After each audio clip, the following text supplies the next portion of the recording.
PM Modi और CM की बैठक हुई स्थगित। दिल्ली से चंडीगढ़ के लिए रवाना होंगे सीएम। कृषि कानूनों को लेकर होनी थी मुलाकात।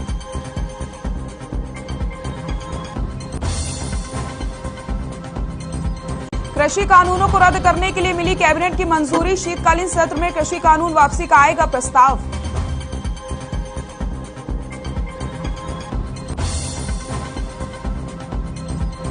चंडीगढ़ में बीजेपी चुनाव प्रबंधन समिति की हुई बैठक। नगर पालिका परिषद चुनाव पर हुई चर्चा। 56 नगर पालिका नगर परिषद के होंगे चुनाव।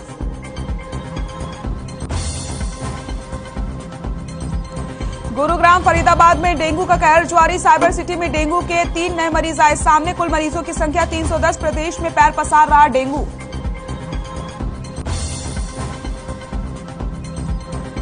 सिरसा में युवक को बुलेट से पटाखे फोड़ना पड़ा महंगा। पुलिस ने 23,500 रुपए का काटा चालान। बाइक को किया इंपाउंड। पोस्ट ऑफिस के पास फोड़ रहे थे पटाखे। कैथल में पराली जलाने पर प्रशासन सख्त। 600 से ज्यादा किसानों पर लगा 15 लाख का जुर्माना। लगातार किसानों को किया जा रहा है पराली न जलाने के लिए जागरूक। और टमाटर ने पकड़ी पेट्रोल की राह। 10 से 20 रुपए में बिकने वाला टमाटर पहुंचा 100 के पार। महंगाई ने बिगाड़ा रसोई का बजट।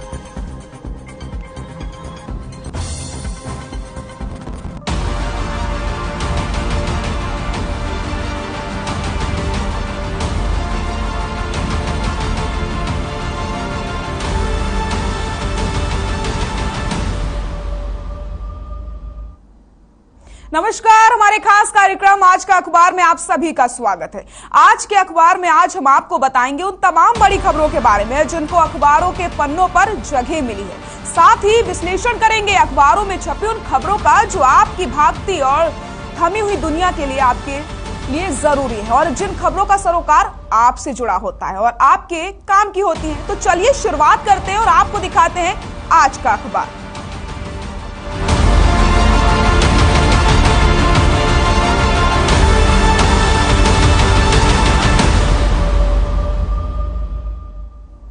तो आइए बात करते हैं सबसे पहली खबर की। और सबसे पहली खबर में आपको हम खुशखबरी देने वाले हैं। दिल्ली एनसीआर के लोगों के लिए खुशखबरी वाली ये खबर है क्योंकि उन्हें हवाई यात्रा करने के लिए दूसरा इंटरनेशनल एयरपोर्ट मिलने जा रहा है। आपको बताते चले आज दोपहर 1 बजे प्रधानमंत्री नरेंद्र मोदी गौतम बुद्ध नगर के जेवर में नोएडा इंटरनेशनल एयरपोर्ट की आधारशिला रखने वाले हैं। ग्रेटर नोएडा में आज जेवर में इंटरनेशनल एयरपोर्ट का शिलान्यास करने वाले हैं पीएम मोदी। आपको बताते चले एशिया का सबसे बड़ा एयरपोर्ट है ये और दुनिया का चौथा सबसे बड़ा एयरपोर्ट है ये। तो दिल्ली एनसीआर के लोगों के लिए खुशखबरी वाली बात है क्योंकि अब दिल्ली एनसीआर के लोगों के लिए हवाई यात्रा करने के लिए दूसरा इंटरनेशनल एयरपोर्ट उन्हें मिलने जा रहा है। और आज 1 बजे प्रधानमंत्री नरेंद्र मोदी गौतम बुद्ध नगर के जेवर में नोएडा इंटरनेशनल एयरपोर्ट की आधारशिला रखने वाले हैं। तो हम पहली खबर की बात कर रहे हैं जो आपको खुशखबरी हम दे रहे हैं। आपको बताते चले दिल्ली एनसीआर के लोगों के लिए खुशखबरी है। उन्हें हवाई यात्रा करने के लिए दूसरा इंटरनेशनल एयरपोर्ट मिलने जा रहा है। और आज 1 बजे प्रधानमंत्री नरेंद्र मोदी गौतम बुद्ध नगर के जेवर में नोएडा इंटरनेशनल एयरपोर्ट की आधारशिला रखने वाले हैं।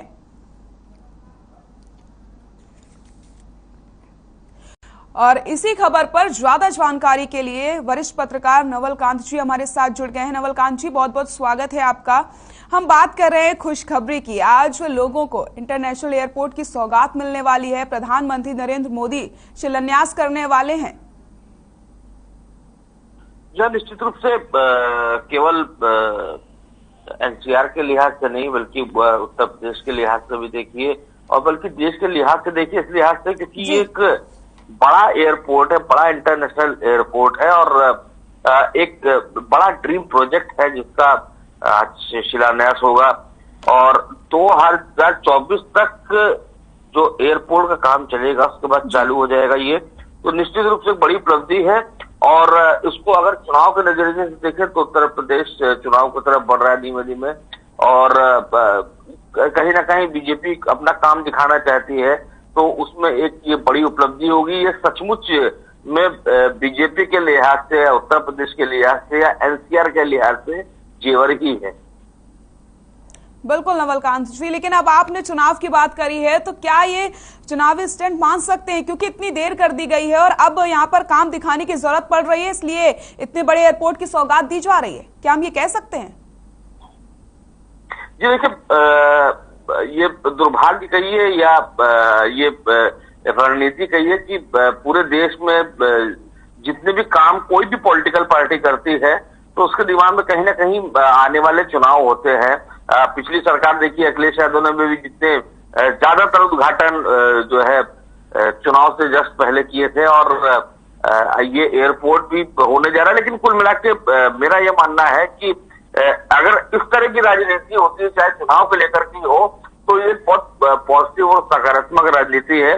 आप सोचिए ना कि इसकी ये इतना बड़ा एयरपोर्ट बनने जा रहा है, इसका भविष्य मैं बता दूं आपको कि 2040-50 में यहाँ पे यात्रियों की संख्या से एयरपोर्ट से 60 करोड़ तक हो सकती है। इसको लेकर के चला जा रहा है, तो एक बड़ा प्रोजेक्ट है और निश्चित रूप से एक बड़ी उपलब्धि है एनसीआर के लिए भी और उत्तर प्रदेश के। बिल्कुल नवलकांत जी, बिल्कुल सही कहा आपने, क्योंकि एशिया का सबसे बड़ा एयरपोर्ट है ये और दुनिया का चौथा सबसे बड़ा एयरपोर्ट ये माना जा रहा है। ये काफी बड़ी उपलब्धि है। निश्चित रूप से एक बड़ी उपलब्धि है और ये एक बड़ा काम हुआ है। इस पे इसके निर्माण में 29,500 करोड़ रुपए खर्चा होंगे और 5,100 हेक्टेयर भूमि इसको दी जा रही है। तो आप इससे अंदाजा लगा सकते हैं ये जो इंटरनेशनल एयरपोर्ट बन रहा है ये कितना बड़ा एयरपोर्ट है। ये बहुत ही बड़ा और बहुत ही क्षमता वाला एयरपोर्ट रहेगा। आप खुद बता रही हैं कि ये दुनिया के चौथे नंबर का एयरपोर्ट अगर इसकी नींव पड़ी है तो जाहिर सी बात है कि ये एक बड़ी उपलब्धि है और उत्तर प्रदेश का ये 5वां इंटरनेशनल एयरपोर्ट होगा। तो आप इस लिहाज से समझिए कि पहले उत्तर प्रदेश में इंटरनेशनल एयरपोर्ट 2 थे, एक लखनऊ और दूसरा वाराणसी, लेकिन अब इसके तैयार होने के साथ 5 हो जाएंगे, तो एक बड़ी उपलब्धि होगी। और आप एनसीआर क्षेत्र के लिहाज से देखिए तो जो इंदिरा गांधी एयरपोर्ट है वो एक अलग दिशा में है और ये एक अलग, जो खासतौर से नोएडा और इस साइड की दिल्ली वाले हिस्से में जो रहते थे उनके पास एक समस्या थी कि वो उनके लिए वो एयरपोर्ट बहुत दूर पड़ता था। तो ये बनने से एक तो ट्रैफिक का समस्या हल होगी कि जो एयरपोर्ट इस साइड से जा रहे हैं तो उनको उतनी दूर जाना नहीं पड़ेगा, जो उधर जाम लगता था वो थोड़ा कम होगा और जाहिर सी बात एक बड़ी उपलब्धि है। बिल्कुल नवलकांत जी, बिल्कुल है। तो कई सालों से इसको लेकर के बातचीत हो रही थी, कई सालों से इसको बनवाने के लिए चीजें की जा रही थी, लेकिन आखिरकार अब वो दिन आ गया है और लोगों का इंतजार भी खत्म हो गया है। नवलकांत जी, क्या लगता है यूपी की तस्वीर बदलने के लिए कितना लाभदायक होगा एयरपोर्ट? जी देखिए, एयरपोर्ट तो आपके अगर इंटरनेशनल एयरपोर्ट है तो वो आपकी केवल उस क्षेत्र में नहीं, उस इलाके में नहीं, उस प्रदेश में नहीं, उस देश में नहीं, बल्कि एक अंतर्राष्ट्रीय छवि बनाते हैं जी। तो जाहिर सी बात है कि एक बड़ा एयरपोर्ट, एक बड़ा सुविधाजनक एयरपोर्ट और जो नई तकनीक है वो सभी उन तकनीकों का इस्तेमाल किया जाएगा। तो अगर ऐसा एयरपोर्ट तैयार हो रहा है तो वो अंतर्राष्ट्रीय स्तर पर देश की छवि बनाता है और जाहिर सी बात है कि चुनाव का वक्त है तो चुनाव में भी बीजेपी इसका फायदा लेने की कोशिश करेगी। और प्रधानमंत्री इस भाषण में बोल भी चुके हैं कि पहले उत्तर प्रदेश में केवल 2 इंटरनेशनल एयरपोर्ट हुआ करते थे और भविष्य में 5 होंगे। तो जाहिर सी बात है इसका आगाज तो खुद प्रधानमंत्री कर चुके हैं। बिल्कुल सही कहा आपने नवलकांत जी। तो जिस तरीके से एयरपोर्ट को सौगात मिलने वाली है, लोगों के लिए खुशखबरी वाली बात है, क्योंकि दुनिया का चौथा नंबर पे ये एयरपोर्ट है, सबसे बड़ा। और अगर बात करें हम एशिया की, तो एशिया का सबसे बड़ा एयरपोर्ट ये माना जा रहा है, जिससे अब उत्तर प्रदेश की भी तस्वीर बदलने वाली है। नवलकांत जी, मैं आपसे जानना चाहती हूँ, लोगों को काफी लंबे समय से इस एयरपोर्ट का इंतजार था, लेकिन अब आखिरकार वो चीजें पूरी होने वाली हैं। आज पीएम मोदी शिलान्यास रखने वाले हैं इस एयरपोर्ट का, तो क्या लगता है लोगों को क्या संदेश मिलेगा? क्योंकि जनता तो सब जानती है, क्या जनता के मन में ये सब चीजें आएंगी कि एक सिर्फ चुनावी स्टंट है और चुनाव की वजह से ये किया जा रहा है? ये देखिए, चुनाव में इस तरह की चीजें, कुछ सिंबॉलिक चीजें भी की जाती हैं जिसपे नजर जाए कि विकास के बड़े काम हो रहे हैं और ये तो निश्चित रूप से बड़ा विकास का काम है। हालांकि विपक्ष लगातार आरोप लगा रहा है कि इतने समय सरकार रही तो उस पर कुछ काम क्यों नहीं हुआ, लेकिन जिस तरह से बीजेपी इसको इवेंट बना रही है, आपको पता ही होगा कि जो आज वहां पे जो पूरा जो इवेंट होगा जिसमें प्रधानमंत्री आएंगे उसको एयरपोर्ट की शक्ल दी जा रही है।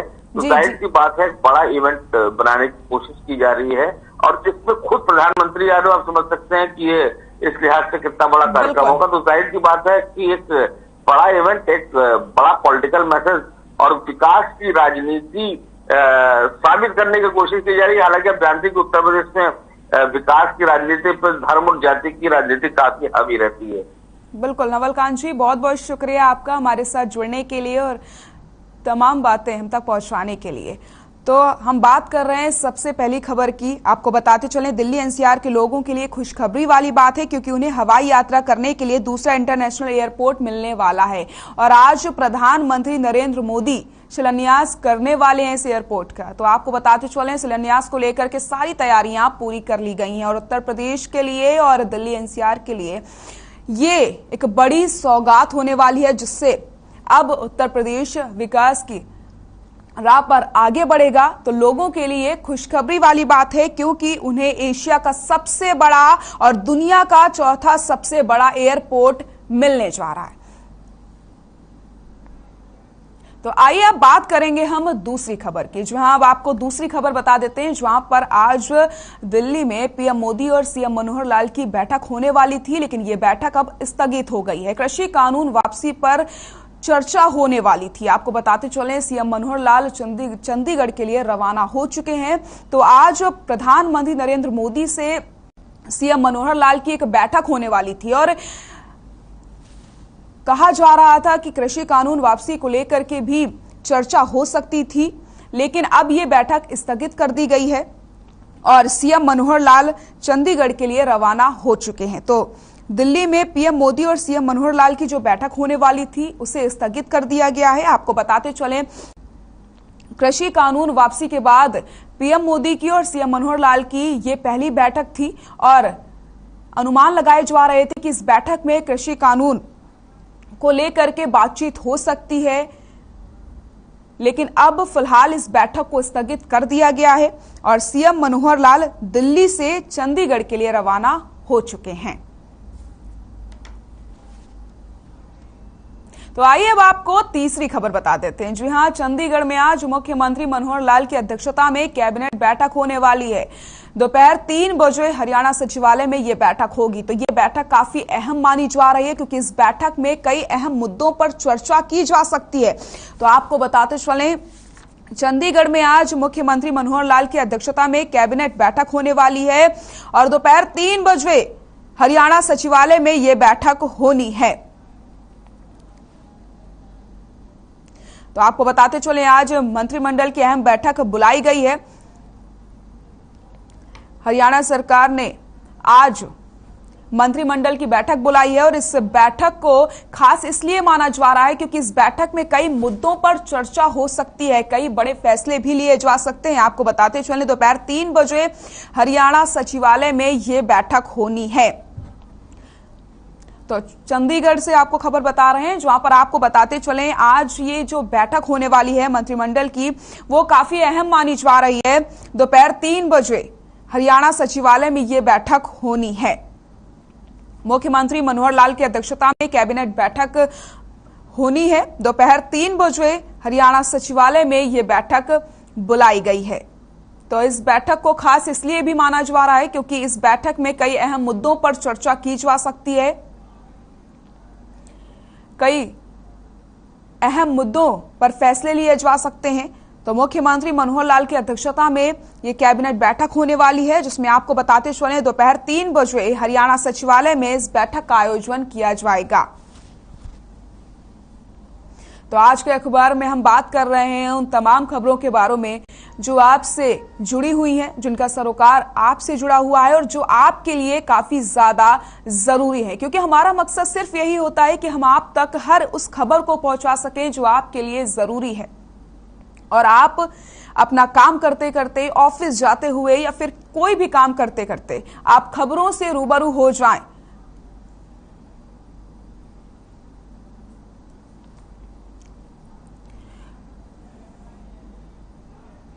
और हमारे साथ वरिष्ठ पत्रकार अनिल आर्य जी जुड़ गए हैं। अनिल आर्य जी, बहुत बहुत स्वागत है आपका हर खबर हरियाणा पर। अनिल जी, जिस तरीके से आज कैबिनेट की बैठक होने वाली है, ये बैठक काफी अहम मानी जा रही है। कहा जा रहा है कि इस बैठक में कई अहम फैसले लिए जा सकते हैं।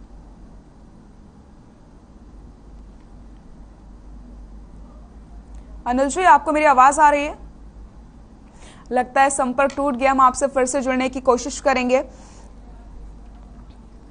तो मुख्यमंत्री मनोहर लाल की अध्यक्षता में कैबिनेट बैठक होने वाली है 25 नवंबर यानी आज दोपहर 3 बजे हरियाणा सचिवालय में इस बैठक का आयोजन किया जाएगा। और ये बैठक काफी अहम मानी जा रही है क्योंकि आज उस बैठक में कई अहम मुद्दों पर बातचीत हो सकती है और कुछ फैसले भी लिए जा सकते हैं। तो हम बात कर रहे हैं तीसरी खबर की।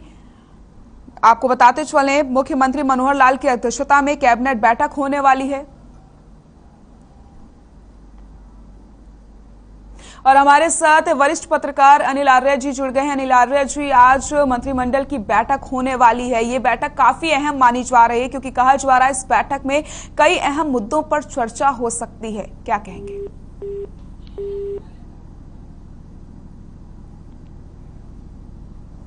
लगता है संपर्क टूट गया। हम आपसे फिर से जुड़ेंगे। तो तीसरी बड़ी खबर आपको हम बता रहे हैं, जहां पर आपको बताते चलें, हरियाणा सरकार ने आज मंत्रिमंडल की अहम बैठक बुलाई है। मुख्यमंत्री मनोहर लाल की अध्यक्षता में ये कैबिनेट बैठक होने वाली है।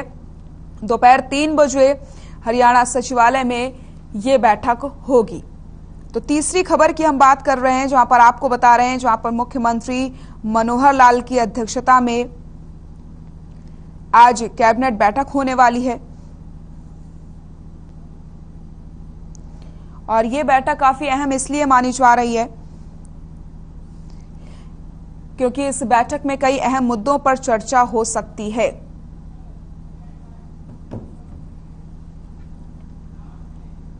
आइए अब आपको बता देते हैं चौथी खबर। जो यहां अंबाला से एक खबर है, भारतीय किसान यूनियन एक बार फिर से सम्मेलन करके किसानों को एकजुट करने वाला है। शहर में सेक्टर 8 स्थित सामुदायिक केंद्र में देश बचाओ संविधान बचाओ किसान मजदूर बचाओ सम्मेलन होगा।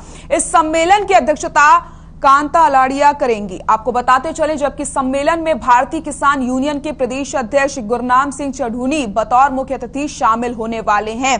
तो चौथी खबर की बात हम कर रहे हैं, जहां पर भारतीय किसान यूनियन एक बार फिर से सम्मेलन करके किसानों को एकजुट करेगी।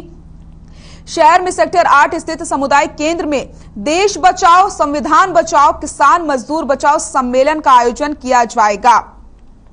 आपको बताते चले, सम्मेलन में भारतीय किसान यूनियन के प्रदेश अध्यक्ष गुरनाम सिंह चढ़ूनी मुख्य अतिथि के रूप में शामिल होने वाले हैं। तो भारतीय किसान यूनियन एक बार फिर से सम्मेलन करने वाला है।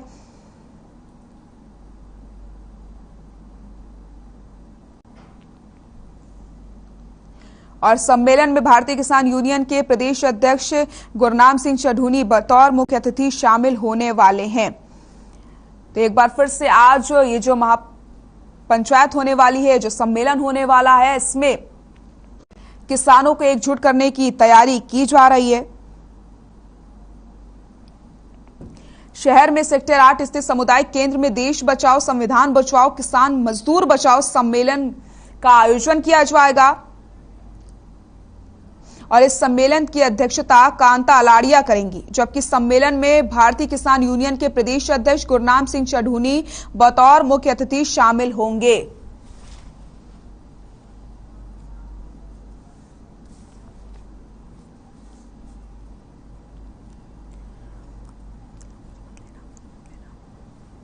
और हमारे साथ कार्यक्रम संयोजक कांता अलाड़िया जी जुड़ गई हैं। कांता अलाड़िया जी, आपका बहुत बहुत स्वागत है हर खबर हरियाणा पर।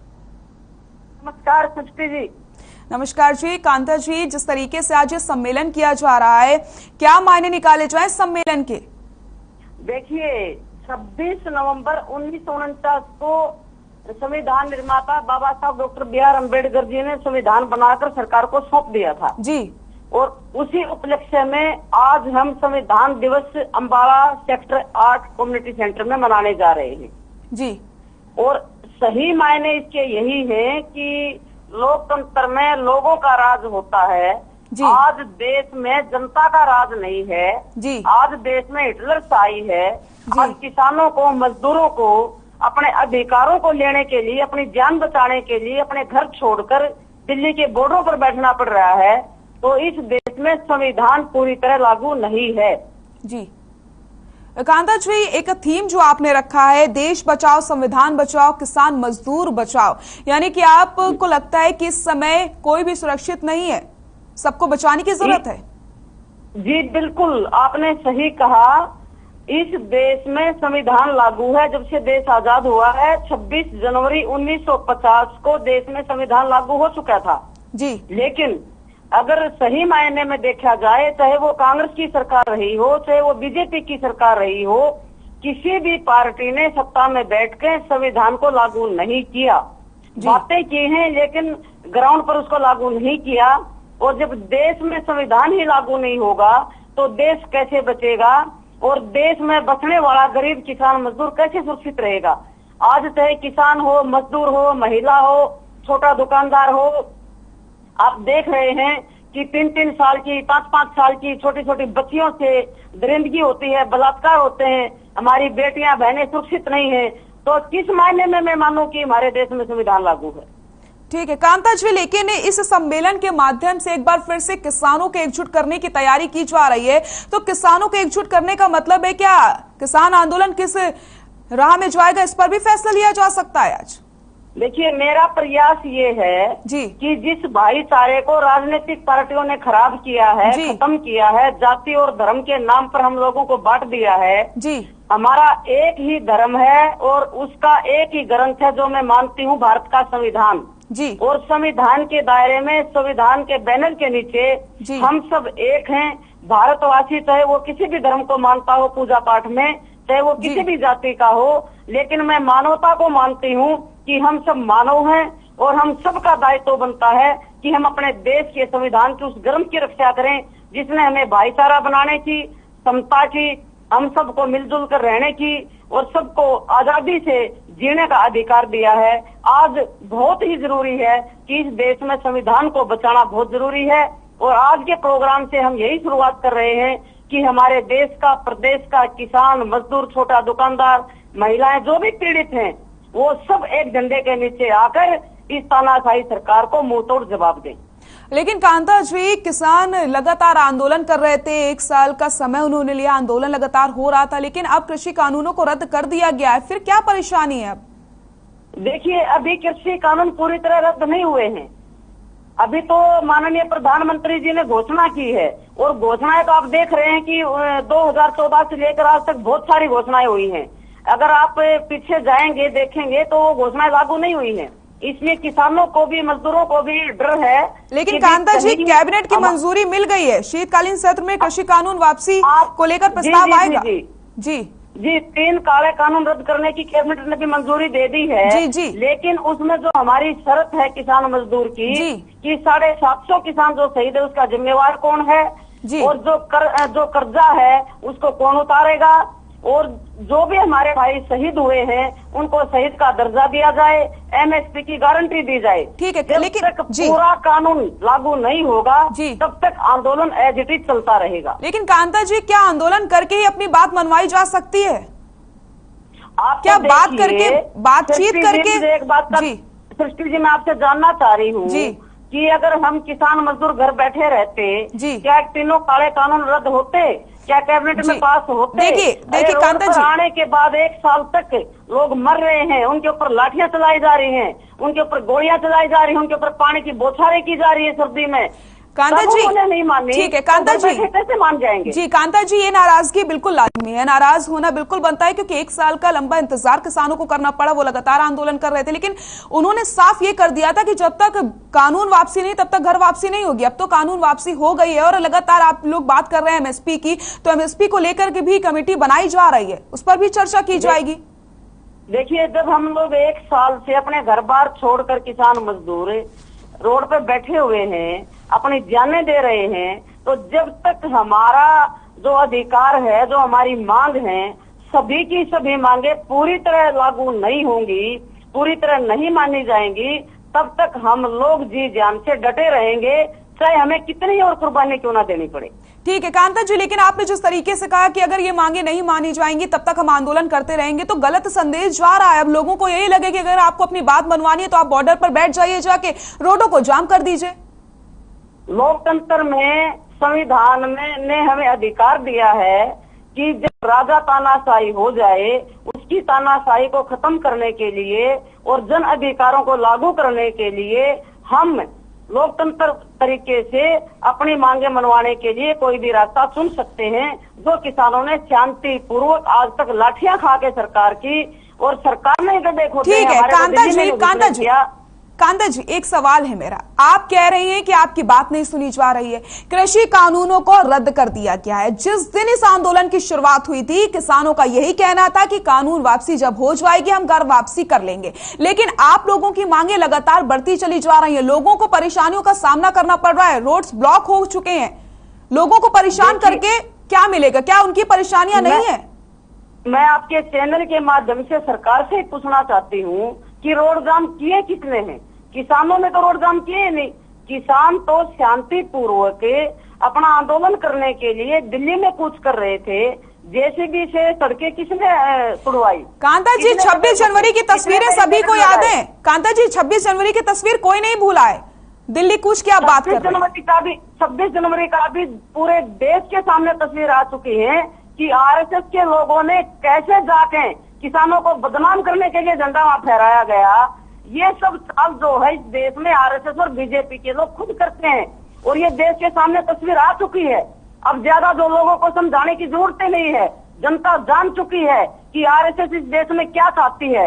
आरएसएस और बीजेपी की जहाँ जहाँ सरकारें हैं वहाँ हर जगह धर्म के नाम पर, जाति के नाम पर दंगे होते हैं। दूसरे दंगे क्यों नहीं होते? मैं आपसे पूछना चाहती हूँ। कांता जी आखिरकार कब तक इसी तरीके से मांगों को मनवाने के लिए रोड में बैठे रहेंगे किसान? आप लोग की मांगे लगातार बढ़ती चली जा रही हैं। देखिए, चाहे वो किसान हो, चाहे मजदूर हो, चाहे कर्मचारी हो, चाहे दुकानदार हो, जब तक उसको न्याय नहीं मिलेगा, उसको संविधान में पूरा अधिकार है। वो अपनी मांगे मनवाने के लिए सरकार के खिलाफ धरने दे, प्रदर्शन करे, जुलूस निकाले, घेराव करे, और ये उसका लोकतांत्रिक अधिकार है, इसको कोई छीन नहीं सकता। ठीक है कांता जी, आपकी प्रमुख मांगे यही थी कि कृषि कानूनों को रद्द किया जाए, लेकिन अब प्रधानमंत्री नरेंद्र मोदी ने भी ऐलान कर दिया है, लेकिन उसके बावजूद भी आप लोगों को भरोसा नहीं हो रहा है। ठीक है, काफी लंबा समय लग गया है इन कानूनों को रद्द करने में, लेकिन अब आपकी प्रमुख और कौन कौन सी मांगे हैं? कब खत्म होगा ये आंदोलन? हमारी यही मांगे हैं कि तीनों काले कानून तो वापस होंगे ही होंगे, जो माननीय प्रधानमंत्री जी ने घोषणा की हो चुके हैं जी। उसके साथ साथ हमारे जितने भी भाई शहीद हुए उनको शहीद का दर्जा दिया जाए, मुआवजा दिया जाए, सरकारी उनको नौकरी दी जाए, और जो भी कर्ज है वो माफ किया जाए, और एमएसपी की गारंटी दी जाए। ये हमारी प्रमुख मांगे हैं। जब तक ये सारी मांगे लागू नहीं होंगी, पूरी नहीं होंगी, किसान मजदूर इस देश का अपने लोकतांत्रिक तरीके से आंदोलन, प्रदर्शन, धरने करता रहेगा। ठीक है कांता जी, बहुत बहुत शुक्रिया आपका हमारे साथ जुड़ने के लिए और अपनी बात रखने के लिए। तो लगातार किसान आंदोलन कर रहे हैं अपनी मांगों को लेकर के, उनकी मांगे लगातार बढ़ती चली जा रही हैं। अब आगे आने वाला समय ही बताएगा कि आखिरकार ये किसानों का आंदोलन कैसे खत्म होगा, क्या उनकी मांगे मानी जाएंगे। फिलहाल वक्त हो चला एक छोटे से ब्रेक का, कहीं मत जाइएगा, जल्द हाजिर होंगे।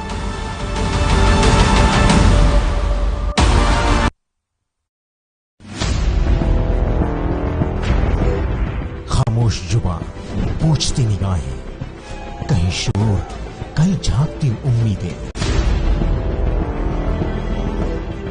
चुभते सवालों से अब होगा सामना। हर खबर पर जब उठेगा मसला,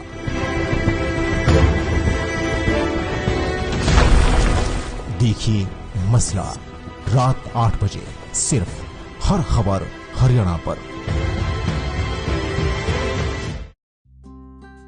पापा देखो मेरा नया डॉल हाउस, इसमें फ्रिज है, एसी है और वॉशिंग मशीन है। पापा, कोई भी एमसीबी लगाने से ऐसा आपके घर के साथ भी हो सकता है, इसीलिए लगाएं सिर्फ माइक्रोटेक एमसीबी और आरसीसीबी, जो आपको बचाएं शॉर्ट सर्किट, ओवरलोड और शॉक से। Microtek MCB, taking safety to the next level. Freedom scooter की निकली सवारी, आजादी की नई उमंग। उकाया फ्रीडम के संग 11 करोड़ से भी ज्यादा भारतीयों का भरोसा। उकाया इलेक्ट्रिक व्हीकल। एक्शन टेसा बॉयलो BWP बोर्ड खाते ही हमारे दांत गए टूट। हमारी तो फौजों के प्राण गए छूट। डालो उबलता पानी, कर दो नेस्त नाबूद। Termite proof, border proof, fire retardant, extra tough and for the first time in the world, boiling waterproof. Action Tesa Boilo, सबसे मजबूत। पंजाब है जसप्रीत का ठिकाना, मुंबई है आदर्श का आशियाना, केरल का गोविंद निवासी, कोलकाता में जन्मे है काशी।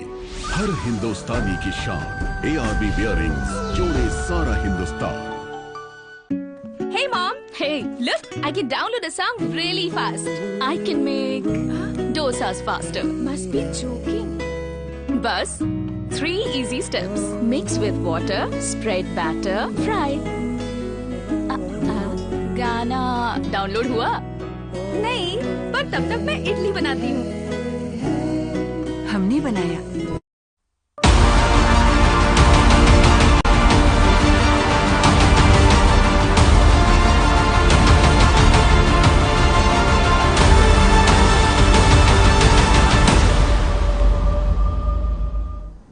ब्रेक के बाद एक बार फिर से आप सभी का स्वागत है। रुक कर लेते हैं आगे की खबरों का, जो आज के अखबार में हम लगातार आपको खबरों से रूबरू करवा रहे हैं और उन खबरों के बारे में आपको बता रहे हैं जो आपके लिए बेहद जरूरी है। तो आइए रुक करते हैं खबरों का और 5वीं खबर आपको बता देते हैं। प्रदूषण से फिलहाल राहत नहीं मिल रही है। खतरनाक स्तर पर दिल्ली NCR में QI लेवल पहुंच गया है। तो तस्वीरें आप देखिए, विजिबिलिटी पूरी तरीके से कम हो गई है और लगातार लोगों को सांस लेने में तकलीफ हो रही है। आंखों में जलन का सामना करना पड़ रहा है क्योंकि प्रदूषण से राहत मिलती नजर नहीं आ रही है। दिवाली के बाद से ही प्रदूषण का जो स्तर है वो बढ़ता चला जा रहा है। कभी कहा जा रहा है कि पराली जलाने से ये प्रदूषण बढ़ रहा है, तो कभी कूड़ा जलाया जाता है। कंस्ट्रक्शन का काम भी कहीं ना कहीं लगातार हो रहा है। उसके बाद रोक के बावजूद भी कंस्ट्रक्शन का काम हो रहा है, जिसकी वजह से प्रदूषण से निजात लोगों को नहीं मिल रही है। कई तस्वीरें ऐसी सामने आ रही है जहां पर लोग कूड़ा जलाते हुए नजर आ रहे हैं। तो कहीं ना कहीं ये सब परेशानियों का सबब बनती चली जा रही है और लोगों को अब बहुत ज्यादा तकलीफों का सामना करना पड़ रहा है। उनकी आंखों में जलन हो रही है और सांस लेने में तकलीफ हो रही है। ये हवा बेहद जहरीली हो चुकी है जहां पर आप सांस ले रहे हैं, क्योंकि लगातार QI लेवल बढ़ता चला जा रहा है और हवा में जहर घुलता चला जा रहा है। सवाल यही उठता है कि आखिरकार इस प्रदूषण से राहत कब मिलेगी? और ये कोई इस साल की तस्वीर नहीं है, हर साल इस तरीके की तस्वीरें सामने आती हैं। उसके बावजूद भी कोई ठोस कदम नहीं उठाया जाता है ताकि प्रदूषण से निजात मिल सके। हर साल दिवाली के बाद इसी तरीके से लोगों का बुरा हाल होता है प्रदूषण की वजह से, इसी तरीके से हवा में जहर घुलता है, लेकिन उसके बावजूद भी प्रशासन की तरफ से कोई ठोस कदम नहीं उठाए जाते हैं। लगातार लोग कूड़ा जला रहे हैं, पराली जलाने के जो मामले हैं वो भी सामने आते चले जा रहे हैं। तो कहीं ना कहीं यही सब परेशानियों का कारण है और जो हार्ट के पेशेंट्स हैं उनकी संख्या भी अस्पतालों में लगातार बढ़ती हुई नजर आ रही है। ऐसे में इस प्रदूषण से निजात कब मिलेगी? कब लोग अच्छी हवा में सांस ले पाएंगे? ये तो आने वाला समय ही बताएगा, क्योंकि जो प्रदूषण का स्तर है वो बढ़ता चला जा रहा है। प्रदूषण कम होने का नाम नहीं ले रहा है। लगातार लोगों को आंखों में जलन की समस्याएं हो रही हैं, सांस लेने में तकलीफों का सामना करना पड़ रहा है, क्योंकि इस जहरीली हवा में लोग सांस लेने को मजबूर हो चुके हैं। प्रदूषण से राहत मिलती नजर नहीं आ रही है। तस्वीरें भी आपको हम लगातार दिखा रहे हैं, आप देख सकते हैं किस तरीके से विजिबिलिटी यहां पर कम होती चली जा रही है। और दिवाली के बाद से ही प्रदूषण धीरे धीरे बढ़ा है, लेकिन अब वो कम होने का नाम नहीं ले रहा। तो वहीं आप तस्वीरों में देख सकते हैं कि जगह जगह कूड़ा जलाने की भी तस्वीरें सामने आ रही हैं। लोगों को भी अब जागरूक होना पड़ेगा और लोगों को भी समझना होगा कि ये हवा आपके लिए कितनी जहरीली है। इसलिए आपको भी सहयोग देना होगा। प्रशासन तो लगातार काम कर ही रहा है, लेकिन आप सब लोगों की भी जिम्मेदारी बनती है कि आप इस प्रदूषण को कम कर सके। ज्यादा से ज्यादा आप सभी पेड़ लगाइए और कूड़ा बिल्कुल ना जलाएं, अपने आसपास सफाई रखें ताकि आप भी खुली हवा में सांस ले सके। इस जहरीली हवा से आपको भी निजात मिल सके। प्रशासन की तरफ से लगातार कंस्ट्रक्शन के जो काम है उन्हें रोक दिया गया है, तो वहीं आप सब भी कार पूलिंग करके इस प्रदूषण को कम कर सकते हैं, क्योंकि दिन प्रतिदिन जो प्रदूषण का लेवल है वो बढ़ता चला जा रहा है, QI लेवल बढ़ता चला जा रहा है। ऐसे में आप सभी को ही परेशानियों का सामना करना पड़ेगा। जहरीली हवा में आप सांस लेने को मजबूर सिर्फ इस वजह से हुए हैं क्योंकि प्रदूषण बढ़ता चला जा रहा है।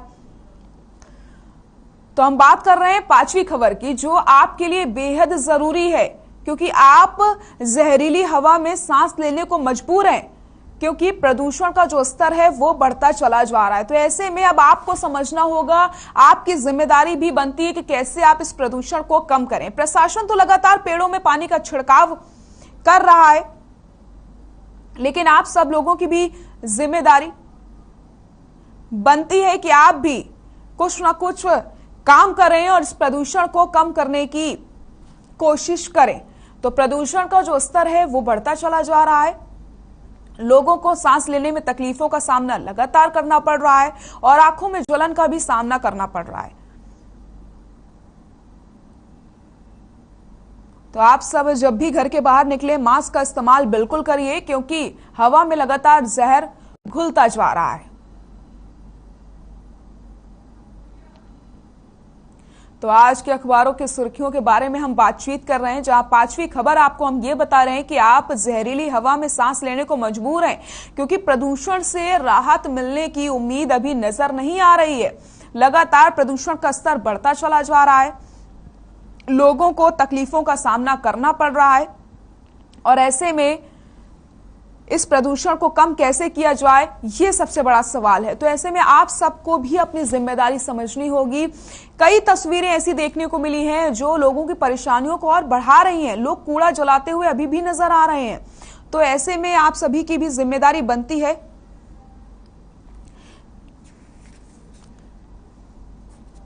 कि आप सब भी कूड़ा ना जलाएं। और हमारे साथ सुशील द्विवेदी जी जुड़ गए हैं, पर्यावरणविद हैं। सुशील जी, बहुत बहुत स्वागत है आपका हर खबर हरियाणा पर। जी सुप्रभात। जी सुशील जी, जिस तरीके से प्रदूषण से लोगों को राहत नहीं मिल रही है, लगातार लोगों को परेशानियों का सामना करना पड़ रहा है, इस बढ़ते हुए प्रदूषण को लेकर क्या कहेंगे आप? देखिए, एक बहुत बड़े जन आंदोलन और जन चेतना की जरूरत है जी। हम कितने भी रूल्स बना लें, कितने भी नियम बना लें, लेकिन जब तक आम व्यक्ति कहीं ना कहीं से सेंसिटाइज नहीं होगा, जब तक उसके अंदर संवेदना नहीं आएगी, तब तक ये परेशानियां हमें और आपको देखने को लगातार मिलती ही रहेंगी। और दूसरी तरफ जो अन्नदाता है, जो किसान है, उसको चूंकि विकल्प मौजूद नहीं है, उसको चूंकि इस प्रकार की अभी तक वैज्ञानिकों ने कोई ऐसी टेक्नोलॉजी नहीं सुझाई जिसकी वजह से वो अपना जो भी निकलता है बचे हुए, जिससे हम पराली कहते हैं, फसल के अवशेष, तो उसको जब तक एक सही ढंग से विकल्प नहीं मिल पाएगा, तब तक ये परेशानियां हमें और आपको देखने को मिलेंगी जी। और उसमें जैसा कि आप देख रहे हैं कि हम और आप लोगों ने अपनी जीवनचर्या को ही बदल लिया है। हम लोग लगातार अधिक से अधिक गाड़ियां खरीद रहे हैं, अधिक से अधिक उसमें फॉसिल फ्यूल के रूप में डीजल, पेट्रोल या फिर जो भी और ऊर्जा के साधन हैं जिनके द्वारा हम फॉसिल फ्यूल को जलाते हैं, तो उसका हम उपयोग कर रहे हैं। तो जब वो चीज जलती है तो उसके द्वारा वातावरण में carbon monoxide, ozone, lead, PM2.5, PM10, sulphur dioxide, ammonia, इस प्रकार के प्रदूषक तत्व निकलते हैं और उसके कारण ये जो हमारे आसपास का एम्बिएंट एयर क्वालिटी है वो डिटीरियोरेट होती है, वो खराब होती है। और उसके हस्र के रूप में हम एयर क्वालिटी इंडेक्स को बुरे रूप में देख रहे हैं, अर्थात आज के शहरों की जो हवा है, बड़े बड़े शहरों की जो हवा है वो दमघोंटू हो गई है। मतलब ये मान के चलिए कि हम और आप लोग 5 से 10 सिगरेट के बराबर का धुआं जाने अनजाने ले रहे हैं, वो भी जो जिन्होंने कभी नॉन स्मोक, मतलब कभी स्मोकिंग ही नहीं की, नॉन स्मोकर्स हैं। बिल्कुल सुशील जी, ये जो स्थिति है वो चिंताजनक है। लेकिन सुशील जी, एक सवाल ऐसे में ये खड़ा होता है कि जब हर साल इसी तरीके से प्रदूषण बढ़ता है तो फिर क्यों कोई ठोस कदम नहीं उठाया जाता है? इसी साल की तस्वीर नहीं है, हर साल हम इस तरीके की प्रदूषण से जूझते हैं, लगातार जहरीली हवा में सांस लेने को मजबूर होते हैं। देखिए, इसमें कहीं ना कहीं से वही बात है ना कहने की कि इसमें सबसे ज्यादा जो प्रभावित होते हैं, देखिए छोटे बच्चे होते हैं, बड़ी उम्र के लोग होते हैं, हमारे गरीब तबका होता है, और अमीर लोग तो कहीं ना कहीं से चलिए एयर प्यूरिफायर घर में लगा लेंगे या अपनी गाड़ियों में, बंद गाड़ियों में सफर करेंगे या इस प्रकार से। तो ये चूंकि आम जन से जुड़ा हुआ एक मुद्दा है, वैसे तो सब लोग प्रभावित हो रहे हैं, लेकिन जिसके पास जो सक्षम है वो अपने स्वास्थ्य को बनाने में करता है अपना योगदान, कैसे ना कैसे दवाइयां अच्छी ले लेगा जब अगर बीमारी होगी। लेकिन अब ये बात धीरे धीरे आप जैसे मीडिया कर्मियों के द्वारा सामने बिल्कुल लगातार आ रही है कि जब ये हर साल ऐसी स्थितियां उत्पन्न होती हैं तो क्यों ना ऐसे कुछ मीजर्स अपनाए जाएं, कुछ ऐसे प्रयास किए जाएं, चाहे सरकारी स्तर पे हो चाहे गैर सरकारी स्तर पे हो, कि इस समस्या से समाधान को ढूंढा जाए। लेकिन चूंकि वही बात है कि जब तक सरकार का भी इसमें बहुत बड़ा योगदान, और सबसे बड़ी बात होती कोई भी कार्यक्रम तभी सफल होता है जब उसमें जन आंदोलन, एक जन सहभागिता की जरूरत होती है। जब आम व्यक्ति ही इतना सेंसिटाइज हो जाएगा कि वो अपने घर के कूड़े करकट को बाहर नहीं जलाएगा, अपनी कुछ हरी भरी ग्रीन जो गुड ग्रीन डीड्स हैं, जो हरी भरी आदतें हैं, उनको अपनाएगा, अपने आसपास पेड़ पौधे लगाएगा, अपने आसपास फॉसिल फ्यूल को नहीं जलाएगा, ऊर्जा का कम से कम उपयोग करेगा, क्योंकि जो भी ऊर्जा भारत में आती है इलेक्ट्रिसिटी, वो कहीं ना कहीं से कोल के जलाने से आती है। और जब कोल जलता है थर्मल पावर स्टेशन में तो कहीं से पर्यावरण प्रदूषण फैलता है। साथ में हम और आप लोग ऐसा कर सकते हैं कि जो बड़े बड़े शहरों में वो मेट्रो का उपयोग कर सकते हैं या पब्लिक ट्रांसपोर्ट का उपयोग कर सकते हैं। तो आजकल हर व्यक्ति अपनी कार से जाना चाहता है, हर व्यक्ति अपनी मोटरसाइकिल से बाहर निकल रहा है। ये भी एक बहुत बड़े कारण के रूप में देखने को मिल रहा है। साथ में सीमेंट बहुत बड़ा प्रदूषण है, क्योंकि हमारे देश एक बढ़ती हुई अर्थव्यवस्था है, विकासशील देश है, तो लगातार जो नए नए मकान बन रहे, नई नई बिल्डिंग्स बन रही हैं, उसमें सीमेंट का उपयोग हो रहा है। तो वो भी एक बहुत बड़ा कारण है इस प्रदूषण को बढ़ाने में। और अब हमें और आपको जल्दी ही इस पे सोचना पड़ेगा सभी लोगों को बैठ के, नहीं तो वो दिन दूर नहीं कि हम और आप लोगों का, चूंकि बहुत ज्यादा हम लोग दुनिया के, अभी देखिए कार्बन उत्सर्जन के मामले में भारत तीसरे नंबर पर है, हमारे ऊपर सिर्फ अमेरिका और चीन ही है। तो अगर हमने अपनी कुछ अच्छी आदतें नहीं अपनाई तो बहुत बड़ी परेशानी के रूप में ये हमें और आपको सबक देखने को मिल सकता है। बिल्कुल सुशील जी, सहमत हूं आपकी बात से कि अब लोगों को भी जागरूक होना पड़ेगा और मिल करके ही इस प्रदूषण को कम करना होगा। कुछ ना कुछ कदम जरूर उठाने चाहिए इस प्रदूषण को कम करने के लिए। सुशील जी, बहुत बहुत शुक्रिया आपका हमारे साथ जुड़ने के लिए और अपनी बात रखने के लिए। तो हम बात कर रहे थे प्रदूषण की, क्योंकि प्रदूषण का जो स्तर है वो लगातार बढ़ता चला जा रहा है और ऐसे में लोगों को तकलीफों का सामना करना पड़ रहा है। इसलिए हम आप सभी से भी अपील करते हैं कि आप कूड़ा ना जलाएं और किसी भी तरीके से इस प्रदूषण को कम करने की कोशिश करें।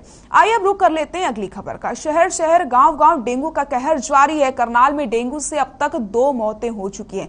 तो डेंगू लगातार पैर पसारता नजर आ रहा है। डेंगू के केस जो हैं वो लगातार बढ़ते चले जा रहे हैं। गांव में सबसे ज्यादा स्थिति भयावह हो चुकी है। गांव के जो आंकड़े हैं वो लगातार बढ़ते चले जा रहे हैं, क्योंकि गांव में लोग कम जागरूक होते हैं। ऐसे में स्वास्थ्य विभाग और प्रशासन ही गांव वालों की सहायता कर सकता है, लेकिन गांव में साफ सफाई भी नहीं होती है, जिसकी वजह से सबसे ज्यादा गांव के लोग प्रभावित होते हैं डेंगू से। लेकिन अगर बात की जाए शहर की, तो शहर में भी आंकड़ों की बढ़ोतरी लगातार होती चली जा रही है।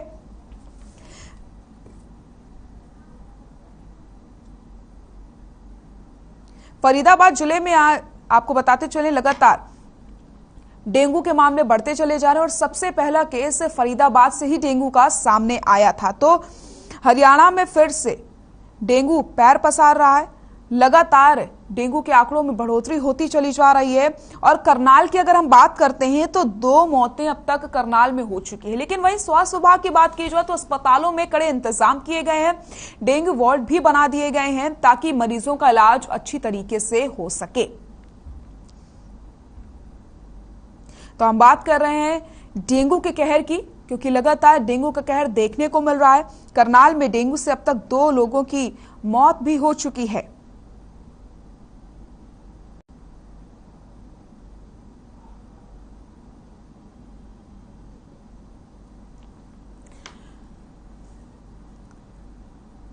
तो ये हैरानी वाली बात है और चिंता वाली बात भी है, क्योंकि डेंगू के आंकड़ों में लगातार बढ़ोतरी होती चली जा रही है। करनाल में डेंगू से अब तक 2 लोगों की मौत भी हो चुकी है और आंकड़े घटने का नाम नहीं ले रहे हैं और सबसे ज्यादा इससे बच्चे ही प्रभावित हैं। इसलिए लगातार स्वास्थ्य विभाग भी अपील कर रहा है कि आप अपने बच्चों को सुरक्षित रखिए, बच्चों को फुल कपड़े पहनाकर रखिए, क्योंकि जो डेंगू का डंक है वो दोपहर के समय ही लोगों को अपनी चपेट में लेता है और साफ पानी में ही डेंगू का जो मच्छर है वो पनपता है। इसलिए अपने आसपास सफाई रखिए। आप लोग जागरूक होंगे तभी आप अपना ख्याल रख सकते हैं। इसलिए आप अपने परिवार का भी ख्याल रखिए और खुद का भी ख्याल रखिए। आसपास सफाई बना के रखिए। लगातार प्रशासन भी सभी से यही अपील कर रहा है कि डेंगू से अगर आपको बचना है तो आसपास आपको सफाई बनाकर रखनी होगी।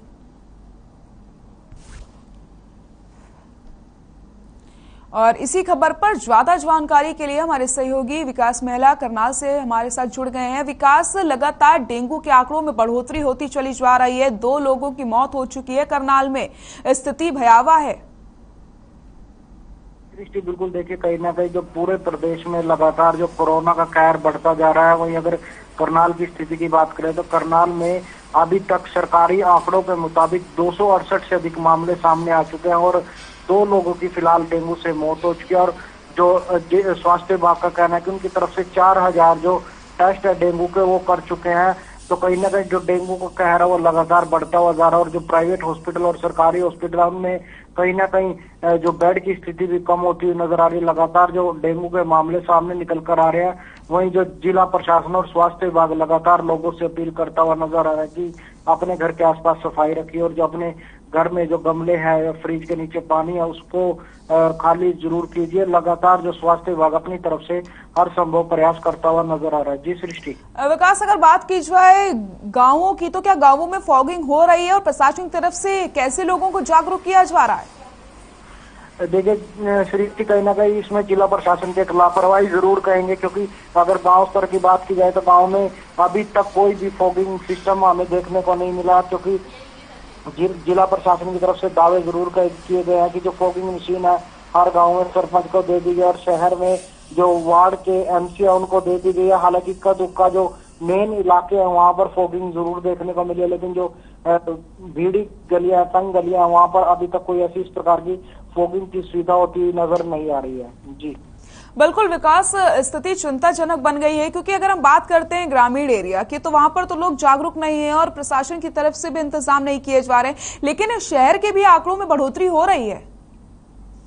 देखिए सृष्टि, कहीं ना कहीं जो ग्रामीण क्षेत्र की बात की जाए तो वहां पर तो डेंगू के मामले काफी संख्या में निकलकर सामने आ रहे हैं। वहीं अगर शहर की बात की जाए तो कुछ ही एरिया है जहां पर जिला प्रशासन की तरफ से फॉगिंग मशीन पहुंच चुकी है और जो भीड़ी और तंग गलियां वहां पर अभी तक कोई इस प्रकार की फॉगिंग की सुविधा जिला प्रशासन की तरफ से नहीं की गई है। खाली खाना पूर्ति के लिए जो कागजों में जरूर फॉगिंग दिखाई जा रही है कि जिला प्रशासन की तरफ से फॉगिंग की जा रही है, लार्वा चेक किया जा रहा है, ग्रामीण स्तर पर लार्वा चेक किया जा रहा है, लेकिन वो कागजों में ही होता हुआ नजर आ रहा है। और अगर बात की जाए जो स्वास्थ्य विभाग के आंकड़े हैं उनमें सिर्फ अभी तक 268 मामले दिखाए गए हैं। हालांकि अगर अपने चारों तरफ नजर मार के देखा जाए तो 200 से अधिक मामले तो आपके चारों तरफ ही आपको नजर आ जाएंगे, लेकिन फिलहाल जो स्थिति है वो काफी जो खतरनाक साबित होती हुई नजर जरूर आ रही है, क्योंकि जिस प्रकार से लगातार डेंगू के मामले बढ़ते हुए नजर आ रहे हैं।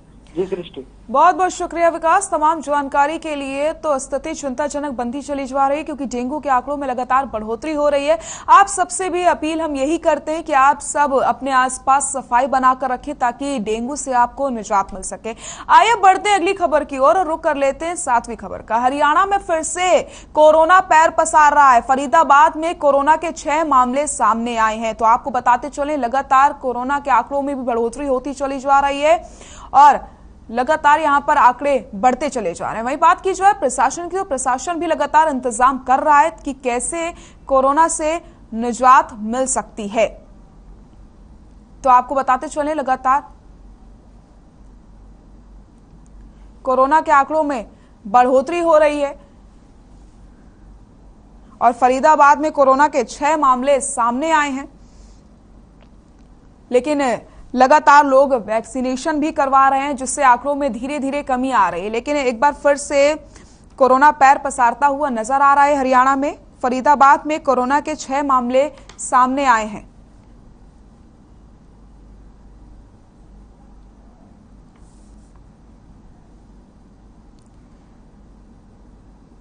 तो फरीदाबाद जिले में 6 नए मरीज सामने आए हैं।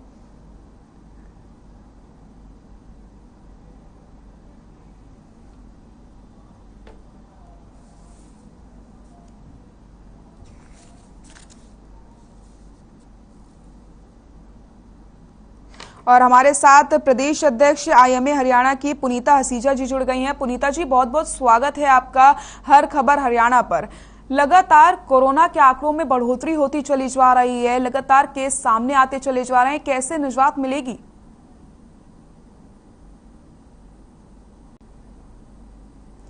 पुनीता जी, आपको मेरी आवाज आ रही है? हेलो जी पुनीता जी, आपको आवाज आ रही है मेरी? हेलो, मैं क्वेश्चन रिपीट करना पड़ेगा मैम आपको। जी पुनीता जी, आंकड़ों में लगातार बढ़ोतरी होती चली जा रही है, कोरोना के केस लगातार सामने आते चले जा रहे हैं, क्या कुछ इंतजाम किया जा रहा है प्रशासन की तरफ से? हेलो पुनीता जी, आपको मेरी आवाज आ रही है?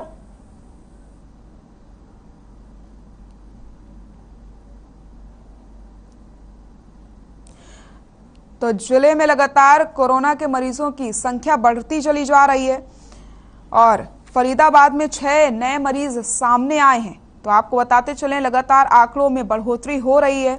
वहीं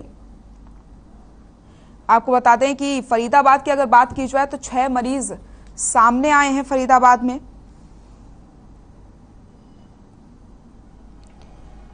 तो कोरोना के आंकड़ों में एक बार फिर से बढ़ोतरी हो रही है और स्थिति चिंताजनक बनती चली जा रही है, क्योंकि फरीदाबाद से 6 मरीज सामने आ चुके हैं। लेकिन लगातार लोग भी वैक्सीनेशन करवा रहे हैं जिससे आंकड़ों में कमी आ सके। लेकिन एक बार फिर से स्थिति चिंताजनक बनती चली जा रही है, चिंता वाली बात है ये। और हमारे साथ प्रदेश अध्यक्ष IMA हरियाणा की पुनीता हसीजा जी जुड़ गई हैं। पुनीता जी, बहुत बहुत स्वागत है आपका हर खबर हरियाणा पर। Thank you ma'am, thank you so much. Punita ji, लगातार कोरोना के आंकड़ों में बढ़ोतरी होती चली जा रही है, आंकड़े लगातार सामने आ रहे हैं, कैसे निजात मिलेगी? हेलो जी पुनीता जी। डेफिनेटली मैम, अभी भी देखो हमारी तरफ से तो अभी भी ये प्रिकॉशंस के लिए पूरा बोला गया है कि कोरोना भी गया नहीं है पूरी तरह से। तो हम सबको पूरी सुविधाएं अपनी जो है, अगर सुविधाओं में हमने जैसे स्कूल खोलने हैं, कॉलेज खोलने हैं, लेकिन हमें अपनी तरफ से भी पूरा ध्यान रखना है कि हमें मास्क पहन के रखना है, सोशल डिस्टेंसिंग का ध्यान रखना है और हमें अपनी सैनिटाइजेशन पे भी पूरा ध्यान रखना है। और भीड़ भाड़ वाले इलाकों में जाने से बहुत ज्यादा जरूरी है बचना। तो हमें कोविड का जो एक बिहेवियर, एप्रोप्रिएट बिहेवियर हम बोलते हैं, उसको पालन करना हम सबके लिए अभी भी उतना ही जरूरी है जितना हम पहले करते थे। जी। तो इन चीजों का अगर हम ध्यान रखते हैं तो हम इससे बच सकते हैं। और सबसे इम्पोर्टेंट है कि अगर वैक्सीनेशन नहीं लगा है तो कृपया करके वैक्सीनेशन लगाइए। अब तो कहीं पे भी कोई रश नहीं है, आप जब भी जाएंगे आपको वैक्सीनेशन लग जाता है वहाँ पे। तो और सरकार की तरफ से पूरी तरह से ये सुविधा दी जा रही है। तो हमें अपने घर वालों को, अपने पड़ोसियों को, अपने यहाँ काम करने वालों को, सबको मोटिवेट करना चाहिए कि हमें वैक्सीनेशन लगाएं, क्योंकि वही एकमात्र उपाय है जो हमें कोविड से बचा सकता है। जी, लेकिन पुनीता जी, इस समय देखिए आप, लोग काफी ज्यादा लापरवाही बरत रहे हैं, कोई भी कोविड गाइडलाइंस का पालन करते हुए नजर नहीं आ रहा है। हाँ, यही हम बार बार समझाना चाहते हैं ना कि अभी हमारे देश से कोविड की जो है वो अभी पूरी तरह से खत्म, चाहे केसेस बहुत कम आ रहे हैं जी, लेकिन फिर भी कुछ तो आ रहे हैं। अब देखिए बाहर के देशों में तीसरी चौथी लहर भी आ गई, लेकिन हमारे यहाँ लोगों ने बहुत समझदारी करी कि कोविड एप्रोप्रिएट बिहेवियर फॉलो किया, वैक्सीनेशन लगाया। तो इसीलिए अभी हमारे देश में तीसरी लहर की भी दस्तखत जो है अभी बहुत मुश्किल है कि हम कह पाए कि आएगी कि नहीं आएगी। लेकिन अगर इस तरह से लापरवाही बरतेंगे तो डेफिनेटली केसेस बढ़ेंगे और उससे अल्टीमेटली अभी हमें सेकेंड वेव से बहुत ज्यादा शिक्षा लेनी चाहिए थी। बट कुछ लोग हैं जो बहुत जल्दी ये सब भूल जाते हैं कि सेकेंड वेव में हमारे कितने हमने अपनों को खोया है। उन चीजों को जब हम याद करते हैं, हम डॉक्टर्स को कितनों को हमने खोया है, तो हम लोग तो एकदम सिहर जाते हैं अभी भी। और आपने देखा होगा कि डॉक्टर्स ने तो आज तक अभी भी मास्क पहनना बंद नहीं करा है, वो सोशल डिस्टेंसिंग मेंटेन करना, वो सब चीजों पे बार बार बोलते रहते हैं। तो थोड़ा सा हमें तो ध्यान रखना ही पड़ेगा, लेकिन अल्टीमेटली नुकसान तो हमारा ही होना है ना।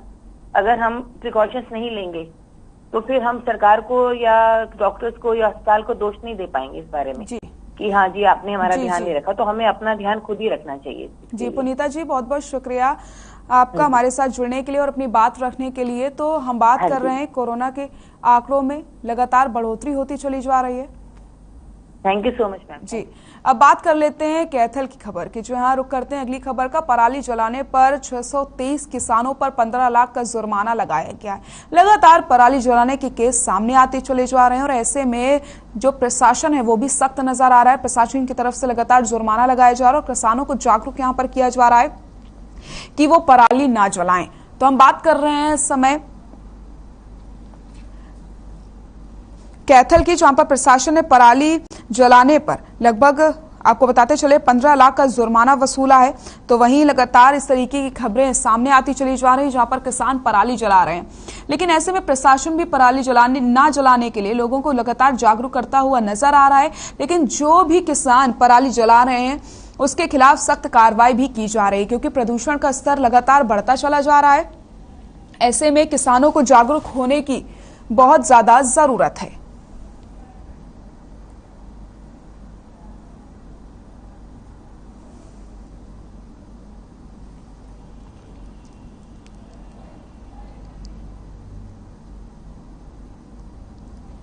और हमारे साथ डिप्टी डायरेक्टर कैथल से डॉक्टर करमचंद जी जुड़ गए हैं। करमचंद जी, आपका बहुत बहुत स्वागत है हर खबर हरियाणा पर। Thank you ma'am. जी करमचंद जी, लगातार पराली जलाने के केस सामने आते चले जा रहे हैं और प्रदूषण भी एक तरफ लगातार बढ़ता जा रहा है। ऐसे में अब किसानों को जागरूक करने की बहुत ज्यादा जरूरत पड़ गई है।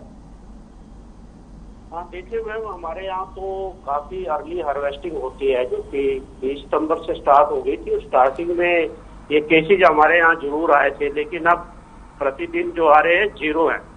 और हमने समय रहते कम्प्रिहेंसिव एक्शन प्लान बनाकर इस पर कार्रवाई की थी और किसानों को डोर स्टेप पर गांव-गांव में मशीनें भी मुहैया कराई। और हमें टोटल जितने भी हरसेक द्वारा केसेज बताए गए तो 631 जगह हमें मामले मिले जहां पर थोड़ी थोड़ी जगह पर आगजनी हुई थी। यदि मैं एरिया की बात करूं तो 3,87,500 एकड़ में यहाँ पराली होती है और 1102 एकड़ में ही पराली जड़ी है, 1102, जो कि बहुत ही, अगर परसेंटेज के हिसाब से लगाए, बहुत कम एरिया बढ़ता है। हमने 99.5% पराली का उचित प्रबंधन किया है, चाहे वो एक्सीटू मैनेजमेंट से हो या इनसीटू मैनेजमेंट से हो, और किसानों का बहुत अच्छा सहयोग रहा है। कुछ किसान हैं जिन्होंने जलाई है और उन पर हमने कड़ी कार्रवाई की है, 8 FIR की हैं और 15,57,500 रुपया जुर्माना भी वसूला है उनसे, जो कि पर्यावरण क्षतिपूर्ति चार्ज के रूप में हम उनसे लेते हैं, और उन सब ने जमा भी करा दिया है। और लगातार निगरानी रखे हुए हम अभी भी, और हमारा AQI है जो आज की डेट में वो 168 के आसपास चल रहा है। बहुत बहुत शुक्रिया करमचंद जी हमारे साथ जुड़ने के लिए और अपनी बात रखने के लिए। तो हम बात कर रहे हैं किसान लगातार पराली जलाते नजर आ रहे हैं, लेकिन अब रुक कर लेते हैं हम अगली खबर का। गुरुग्राम से आपको खबर बता रहे हैं, AIPL बिल्डर की मनमानी लगातार जारी है। रोक के बावजूद भी निर्माण कार्य किए जा रहे हैं। एक तरफ जहां प्रदूषण बढ़ता चला जा रहा है, ऐसे में बिल्डर्स भी अपनी मनमानी पर उतारू हो चुके हैं। प्रशासन की लापरवाही कहीं न कहीं देखने को मिल रही है। AIPL बिल्डर्स की मनमानी लगातार देखने को मिल रही है। आपको बताते चले, प्रदूषण के एक तरफ बढ़ रहा है, लेकिन ऐसे में जो बिल्डर्स हैं वो भी अपनी मनमानी करते हुए नजर आ रहे हैं।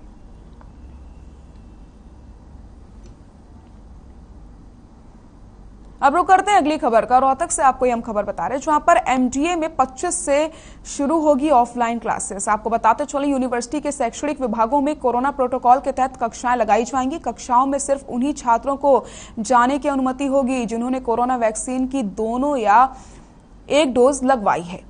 तो आपको बताते चले, MDU से में 25 से ऑफलाइन कक्षाएं शुरू हो जाएंगी।